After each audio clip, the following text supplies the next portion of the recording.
Павлодар облысы ел энергетикасының флагманы. Өңір былтыр республикадағы электр қуатының 42%-ын өндірген. Бұл туралы бүгін үкімет басшысының аймаққа сапары кезінде айтылды. Екібастұз МАЭС бір алаңында Олжас Бектенов нысанды жаңғырту барысымен танысты. Елдегі қатты отынмен жұмыс істейтін ең ірі станцияда реконструкциялау, жаңа түтін құбырын салу сияқты маңызды жұмыстар атқарылған. Былтыр энергия көздеріндегі 46 негізгі жабдықта жөндеу жұмыстары аяқталған.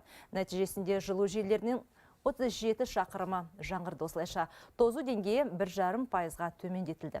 Премьер-министр Богатырь көмір жауапкершілігі шектеулі серіктестігінің карьерінде болып, ашық тәсілмен көмір өндіру процесімен танысты. Бұл аумақ 43 шаршы шақырым, тереңдігі 300 метр болатын әлемдегі ең ірі кеніш. Кәсіпорын Богатырь Северный сынды 2 кеніште қатты отын өндіреді.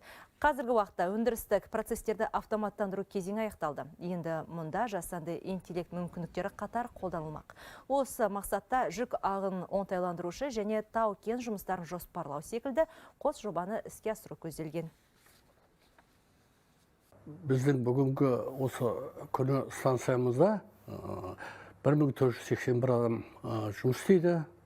2 энергия блок, бірінші, екінші қызмет жасайды. Әр қондырғының қуаты 500 мегаваттқа дейін, жалпы қуаты 1000 мегаватт.